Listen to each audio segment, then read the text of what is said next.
En la cena familiar, mi hermano dijo, estoy desempleado. Préstame 1 millón de pesos. Prometo que te los devolveré. Pero nunca ha cumplido las promesas que me ha hecho. Cuando me negué, mis padres gritaron, ¿cómo te atreves? Yo respondí, ¿por qué no? Y ahí fue cuando empezó la guerra. Mi nombre es Sofía García. Tengo 34 años y soy ingeniera informática en Guadalajara.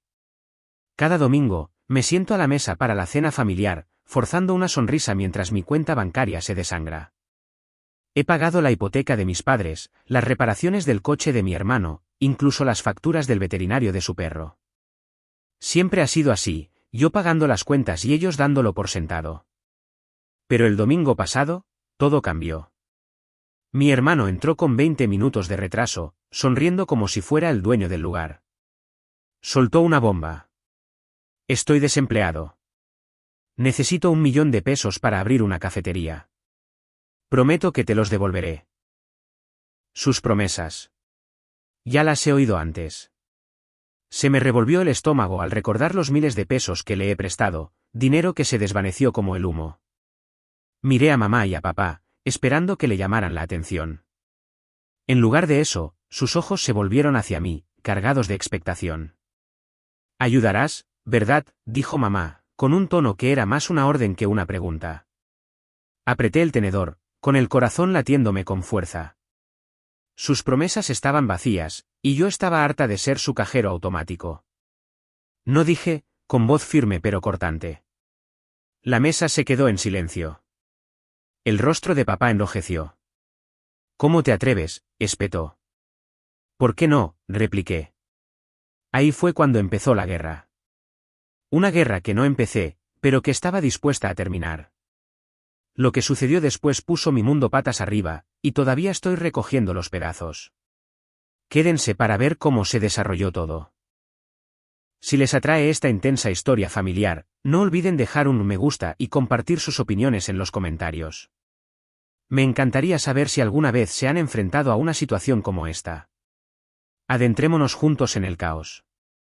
Cuando era niña, aprendí la regla de la familia: Javier recibe los elogios, yo, el trabajo. Nuestra casa en Guadalajara bullía de expectativas tácitas, y yo siempre era la que cargaba con ellas. Javier, unos años menor, no podía hacer nada malo. Mamá y papá lo colmaban de juguetes brillantes, un coche teledirigido, un monopatín, incluso una guitarra que nunca aprendió a tocar. Él los rompía o perdía el interés, dejando un rastro de dinero malgastado. Yo veía a mamá darle billetes nuevos para zapatillas nuevas mientras yo fregaba los platos, con las manos en carne viva por las tareas.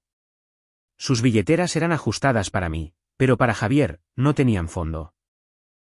Decían que él necesitaba apoyo, como si yo no lo necesitara. Yo quería libros, libros de texto de ciencias, manuales de programación, cualquier cosa que alimentara mis sueños de desarrollar programas informáticos. Mamá se encogía de hombros, diciendo: «Tú eres responsable. Resuélvelo». Y así lo hice. Empecé una ruta de reparto de periódicos, pedaleando por las húmedas calles de Guadalajara para ganar cada centavo para esos libros. Los escondía debajo de mi cama, temerosa de que Javier los arruinara como hacía con todo lo demás. Cuando empecé a dar clases particulares a mis compañeros para ahorrar para un ordenador, mamá se llevó la mitad de mis ganancias para comprarle a Javier una chaqueta nueva. «Está creciendo muy rápido», decía, ignorando mis puños apretados. Mis notas se dispararon, pero papá apenas miraba mis boletines de calificaciones. El 6 de Javier, una palmada en la espalda y un nuevo Walkman. Recuerdo una Navidad en particular. A Javier le regalaron una consola de videojuegos nueva, del tipo que todos los niños suplicaban. Jugó con ella una vez y luego la dejó en el suelo. Cuando dejó de funcionar, destrozada por su descuido, mamá se volvió hacia mí con ojos afilados. «¿Por qué no compartiste la tuya?», espetó, como si yo hubiera causado el desastre. Ni siquiera la había tocado. Mi propia consola, comprada con meses de propinas ahorradas, estaba guardada bajo llave en mi cajón. Compartir con Javier significaba perder aquello por lo que había trabajado. Me tragué la rabia, aprendiendo a ocultar el dolor de ser ignorada. Otro verano, Javier fue a un campamento de lujo con senderismo y hogueras. Yo me quedé en casa fregando suelos y preparando cenas. Javier necesita experiencias, dijo papá mientras yo planchaba sus camisas. Me quedaba despierta preguntándome por qué mis esfuerzos nunca importaban. Empecé a asumir más responsabilidades para mantener a la familia a flote. A los 16 años, pagué la factura de la luz cuando a papá se le olvidó. Corté el césped, arreglé grifos que goteaban, incluso compré la comida cuando mamá dijo que andábamos cortos. Nunca me dieron las gracias. Simplemente se esperaba de mí.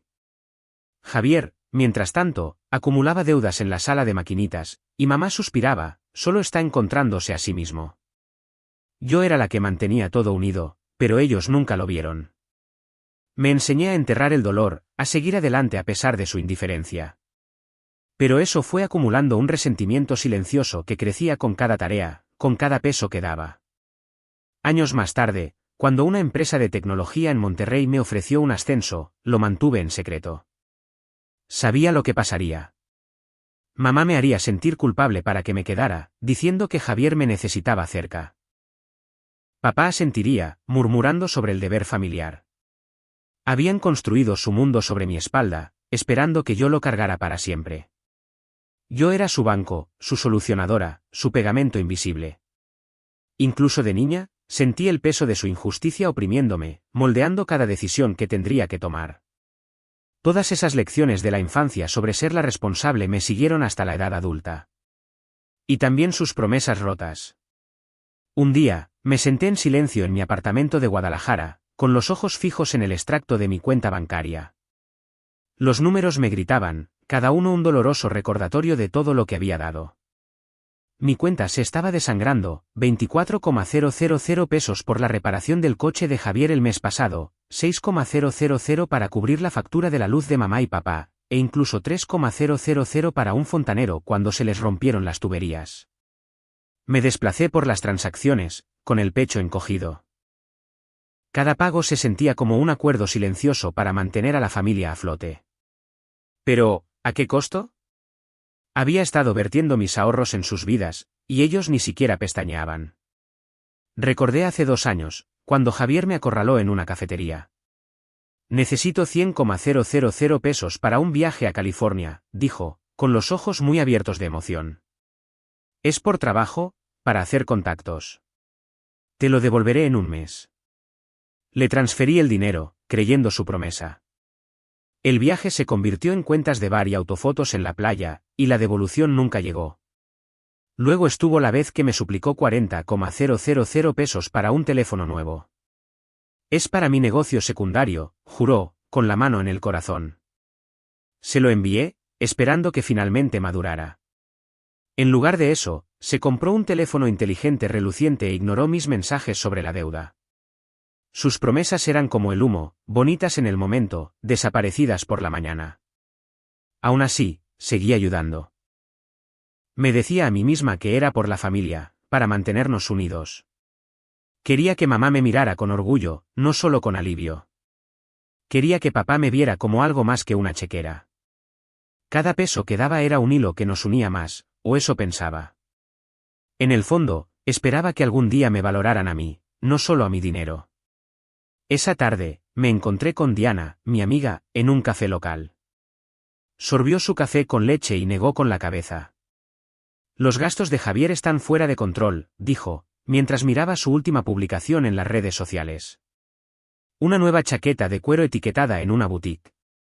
No tiene vergüenza. Asentí, removiendo mi café, pero no respondí. Diana no era de dar sermones, y yo no estaba lista para escucharlo. Cambié de tema al trabajo, evitando el nudo en mi estómago. Sus palabras, sin embargo, se quedaron conmigo, reavivando las dudas que había enterrado. Más tarde esa noche, sonó mi teléfono. Era mamá. Necesitamos que cubras el seguro de mascotas de Sombra, dijo, con voz cortante. Son solo unos miles. Es responsabilidad familiar. Sombra, el perro de Javier, tuvo una visita al veterinario que yo ya había pagado el año anterior. Apreté el teléfono, con la mandíbula tensa. ¿Por qué no puede encargarse Javier?, pregunté. Mamá suspiró, como si yo fuera la irracional. Está pasando por un mal momento. No se lo pongas más difícil. Sus palabras me dolieron, pintándome como la villana por cuestionarla. Colgué, mirando la cuenta conjunta que había abierto años atrás para emergencias familiares. Era mi dinero, mi red de seguridad, pero ellos la trataban como si fuera suya. La duda se instaló en mí. ¿Por qué seguía permitiendo que esto sucediera? La idea de cortarles el grifo se sentía como traicionar todo lo que había construido. ¿Y si se desmoronaban sin mí? Reprimí el miedo, manteniendo la cuenta abierta. No estaba lista para dejarlos ir. Todavía no. Pero esa llamada, esos números en mi pantalla, abrieron una grieta en el muro que había construido alrededor de mi lealtad. 2 semanas después, el comedor en Guadalajara estaba iluminado con velas para la cena del domingo. El ambiente se sentía pesado, como una tormenta a punto de estallar. Me senté frente a Javier, cuya sonrisa enmascaraba la tensión que yo había estado soportando. Mamá pasó el puré de patatas, con una sonrisa forzada, mientras papá cortaba el asado, evitando mi mirada. Teresa, la novia de Javier, hablaba en voz alta sobre su nuevo trabajo, su voz me crispaba los nervios. Jugueteaba con la comida en mi plato, mi mente repasando los miles de pesos que había invertido en sus vidas, reparaciones de coches, facturas de la luz, incluso visitas al veterinario para el perro de Javier. Esa noche, me preparé para otra petición. Javier se reclinó, carraspeando. Bueno, me despidieron, anunció, con la naturalidad de quien ha perdido un bolígrafo. Pero tengo un plan. Necesito 1 millón de pesos para abrir una cafetería. Es un negocio seguro. Te lo devolveré. Sus ojos se clavaron en mí, seguro de que yo cedería. Mi tenedor se congeló en el aire. Recordé sus promesas, 100.000 pesos para un viaje, 40,000 para un teléfono. Todo sin pagar. Sus palabras eran huecas y yo estaba harta de tragármelas. No puedo confiar en tus promesas, Javier, dije, mi voz cortando el aire de la habitación. El silencio fue ensordecedor. El rostro de papá se contrajo, su cuchillo resonó en el plato. ¿Cómo te atreves?, rugió, su voz haciendo temblar la mesa. Está tratando de construir algo. Mamá asintió, con la mirada afilada, acusándome de traicionar a la familia. Sus palabras golpearon como puñetazos, pintándome como la villana por decir que no. Apreté los puños, con el corazón acelerado.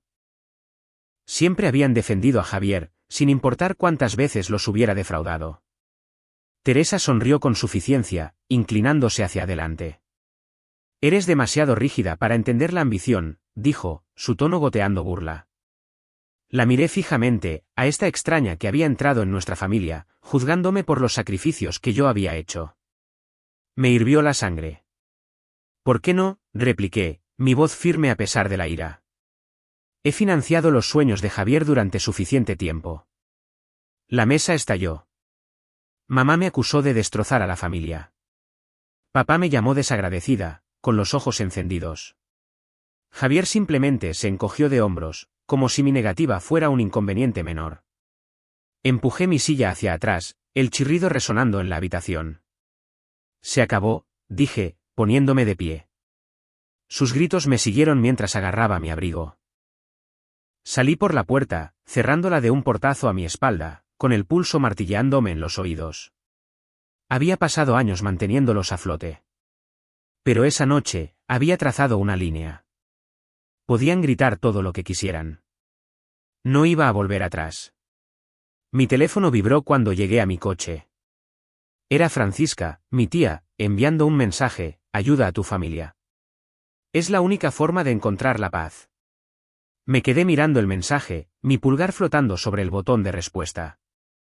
Ella no lo entendía. Ninguno de ellos lo hacía. Borré el mensaje, lancé el teléfono al asiento del copiloto y conduje hacia la noche. Sus voces se desvanecieron, pero el peso de ese momento se aferró a mí, un punto de inflexión que no había visto venir. A la mañana siguiente, mi teléfono vibró con una alerta bancaria en mi apartamento. La abrí, esperando una actualización de rutina, pero se me encogió el corazón.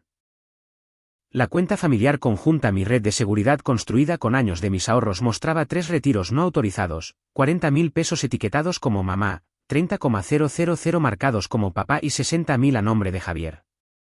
Sin mensajes, sin llamadas, sin permiso. Habían tomado mi dinero como si fuera suyo, sin hacer preguntas. Me temblaban las manos mientras revisaba las transacciones, cada una traición. Había abierto esa cuenta para emergencias, no para que la saquearan como si fuera una alcancía. Llamé a mamá primero, con la voz tensa. ¿Por qué sacaste 40.000 pesos sin preguntar? No dudó ni un segundo. Eres tan desagradecida, espetó. Lo necesitábamos para las reparaciones de la casa. Nos lo debes por todo lo que hemos hecho. Sus palabras me hirieron profundamente, convirtiendo mis años de sacrificio en una deuda que nunca acepté. Llamé a papá después, esperando encontrar algo de razón. Estás destruyendo a esta familia, ladró, con la voz cargada de ira. Contamos con ese dinero. Me quedé mirando el teléfono, atónita. No me veían como una hija, solo como un recurso. Luego llamé a Javier. Es nuestro dinero, dijo, con tono de suficiencia. Tú solo lo administras. Sentí una oleada de humillación, sus palabras resonando con años de haber sido utilizada. Mis ahorros, mis noches trabajando hasta tarde, mis sacrificios. No significaban nada para él. Colgué, con el pecho ardiendo por una mezcla de rabia y claridad. Ya no era su sirvienta. Conduje hasta el banco esa tarde, mi determinación se endurecía a cada paso. Bloqueé la tarjeta de débito vinculada a la cuenta conjunta, cancelé las transferencias automáticas y cerré la cuenta por completo. No más pagos de hipoteca para mamá y papá. No más rescatar los gastos imprudentes de Javier. Cancelé los servicios públicos que había estado cubriendo para su casa, mis dedos firmes al hacer clic en confirmar. Se sintió como cortar una cadena que me había atado durante años. No solo estaba deteniendo el dinero, estaba reclamando mi vida.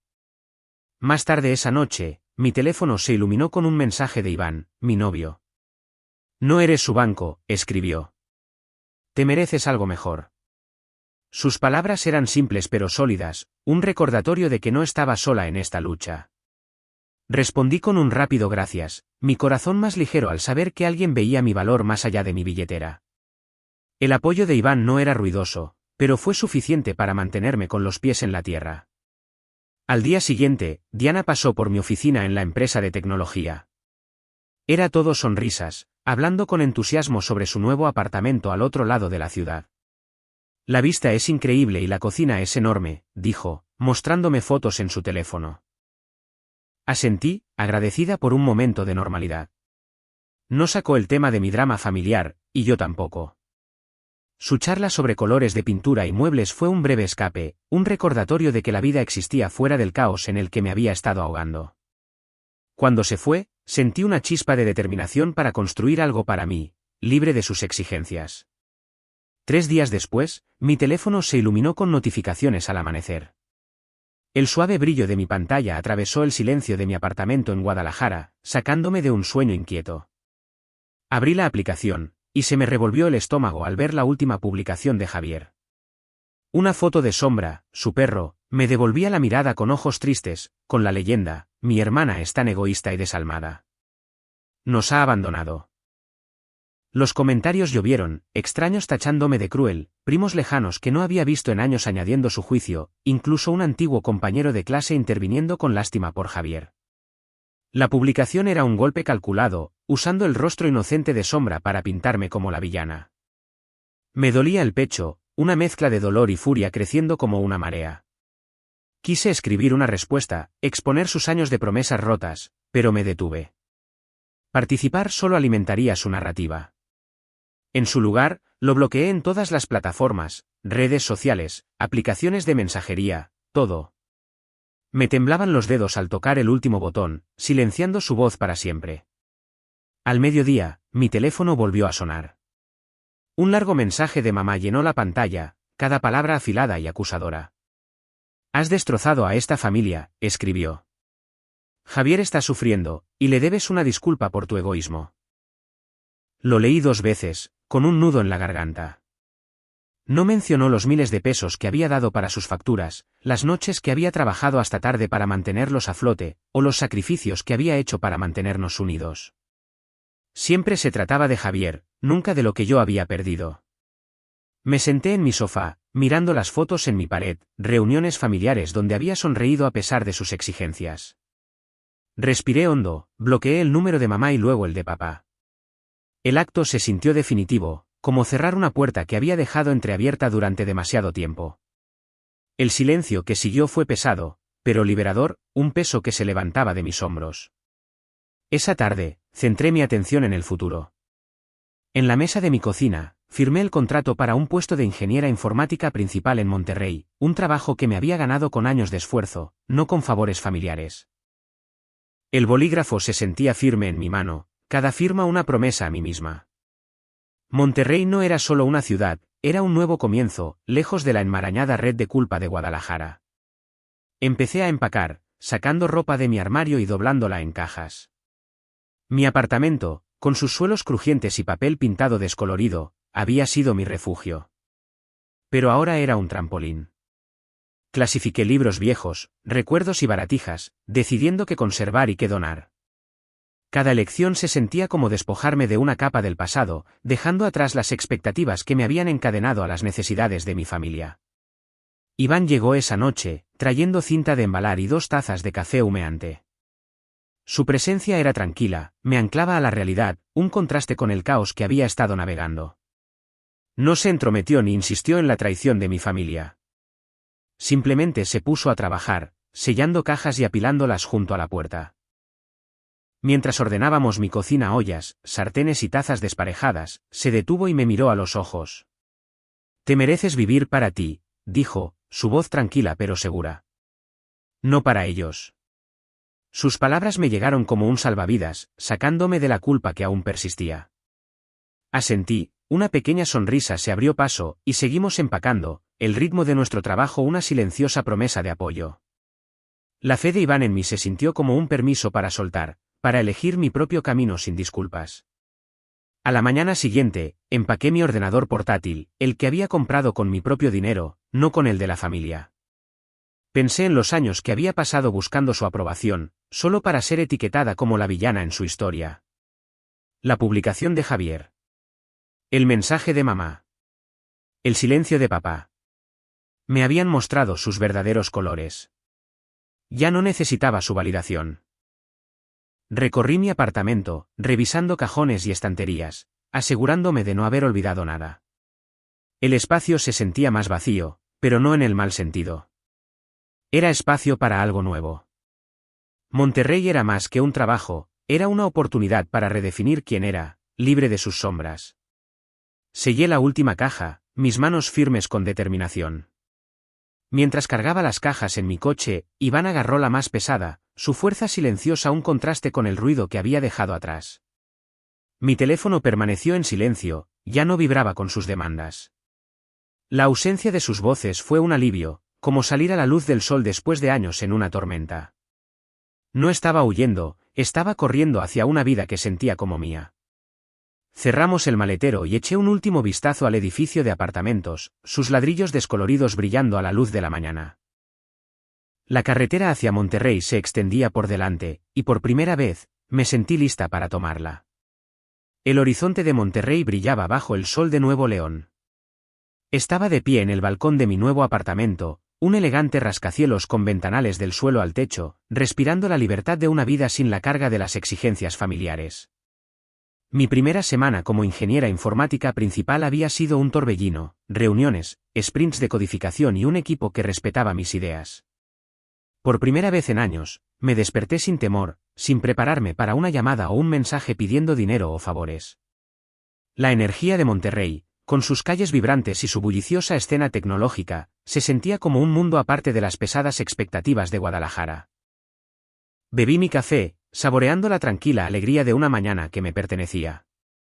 Diana me envió un mensaje esa tarde, que apareció mientras me instalaba en mi oficina. Oye, el nuevo proyecto arranca la semana que viene. ¿Lista para liderar el desarrollo de la parte del servidor?, escribió, en un tono muy profesional. Sonreí, agradecida por su enfoque en el trabajo, no en mi pasado. No preguntó por mi familia, y yo no ofrecí información. El proyecto, una aplicación basada en la nube para una empresa emergente local, era una oportunidad para demostrar mi valía en esta nueva ciudad, y estaba lista para sumergirme de lleno. Respondí con un rápido absolutamente, mis dedos hormigueando de emoción por el desafío que se avecinaba. Unos días después, un mensaje de un antiguo vecino de Guadalajara se coló en mi correo electrónico. La cafetería de Javier, la que me había suplicado que financiara, se había hundido antes incluso de abrir.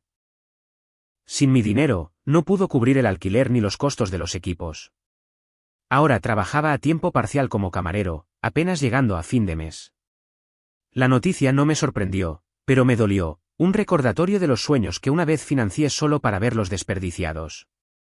Sentí una punzada de lástima, pero pasó rápidamente. Las decisiones de Javier eran suyas, y yo había terminado de cargar con su peso. El correo electrónico también mencionaba a mamá y papá. Habían vendido la casa familiar, la que yo había ayudado a pagar cuando no podían mantenerse al día con la hipoteca. Se habían mudado a un apartamento estrecho en las afueras de Guadalajara, luchando con las facturas y viviendo de escasos ahorros. Imaginé el rostro de mamá antes tan rápida para juzgarme ahora contraído por la preocupación. Papá, siempre estoico, estaría escondiendo su estrés detrás de un periódico. Su caída fue una consecuencia de su dependencia de mí, pero no sentí culpa. Había dado suficientes años de mis ahorros, mi tiempo, mi paz. Teresa, según supe, había dejado a Javier poco después de que su negocio fracasara. Se había marchado cuando las deudas se acumularon, dejándolo solo para enfrentar a los acreedores. Podía imaginarla haciendo las maletas, sus afiladas palabras de aquella cena, eres demasiado rígida para entender la ambición, sonando huecas ahora. El encanto de Javier ya no podía cubrir sus fracasos, y Teresa había cortado por lo sano. No me sentí reivindicada, solo distante, como si estuviera leyendo sobre extraños en una historia que ya no me involucraba. Mi teléfono vibró una noche con una llamada de Francisca, mi tía. Había bloqueado su número hacía meses, pero lo había intentado desde uno nuevo. Dejé que saltara el buzón de voz, su intento de contactarme desvaneciéndose en el fondo. No escuché el mensaje. El alivio de estar liberada de sus expectativas me invadió, limpio y nítido. No tenía remordimientos, ni por bloquearlos, ni por irme de Guadalajara, ni por elegirme a mí misma. Monterrey era mi hogar ahora, y estaba construyendo una vida que se sentía auténtica. Un domingo tranquilo, me senté junto a la ventana de mi apartamento en Monterrey con un café. La ciudad se extendía debajo, un vibrante tapiz de vidrio y acero, lleno de posibilidades. Me recliné en mi silla, dejando que el calor de la taza se filtrara en mis manos. Durante años, había creído que amar a mi familia significaba sacrificarlo todo, mi dinero, mi tiempo, mis sueños. Me había volcado en sus necesidades, pensando que era mi deber. Pero ahora, en la quietud de esta nueva vida, lo veía claramente. Amarme a mí misma era la prioridad. Elegirme a mí no fue una traición, fue supervivencia. Esa comprensión me había llevado desde el peso de Guadalajara a la libertad de Monterrey, y nunca iba a volver atrás. La lección más grande llegó lentamente, reconstruida a través de noches de insomnio y decisiones difíciles. Establecer límites no era egoísta, era un escudo contra la manipulación y la dependencia. Había pasado años atrapada en su ciclo, dar hasta quedarme vacía, solo para ser culpada por no dar más. Alejarme me enseñó que mi valor no estaba ligado a sus demandas. Proteger mi paz significaba decir no, y eso era una fortaleza, no un fracaso. Me aferré a esa verdad, dejando que guiara cada paso que daba en este nuevo capítulo. La semana pasada, mi jefa me llamó a su oficina. Vas a asumir el puesto de ingeniera senior, dijo, su voz firme con confianza en mí. El ascenso se sintió como un hito ganado a través de noches de programación y liderazgo de proyectos, no a través de la aprobación familiar. Salí de esa reunión con un orgullo silencioso, del tipo que no necesitaba su validación. El respeto de mi equipo, mi propia motivación. Eso era suficiente. Monterrey me había dado la oportunidad de construir algo para mí, y estaba prosperando, sin la carga del pasado. Mi teléfono vibró esa noche, un mensaje de mamá se coló a través de un número nuevo que aún no había bloqueado. Estamos pasándolo mal, Pero te extrañamos, escribió. Las palabras despertaron un destello de vieja culpa, pero se desvaneció rápidamente. Las vi por lo que eran, un intento de arrastrarme de nuevo al caos del que había escapado. No respondí. Mantener mi distancia no era frialdad, era necesario. Borré el mensaje, con el corazón firme. Sus luchas eran suyas, y yo había terminado de cargar con su peso.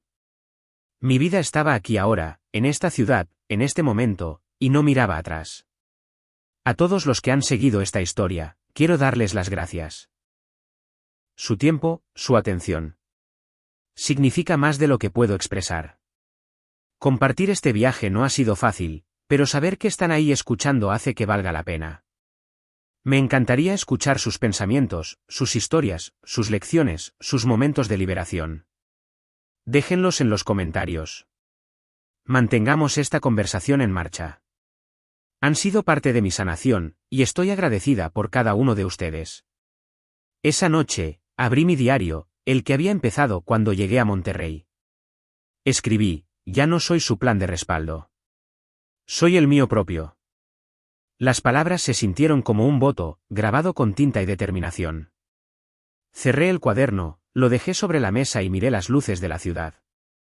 Este era mi hogar, mi historia, mi vida. Gracias por ver este vídeo.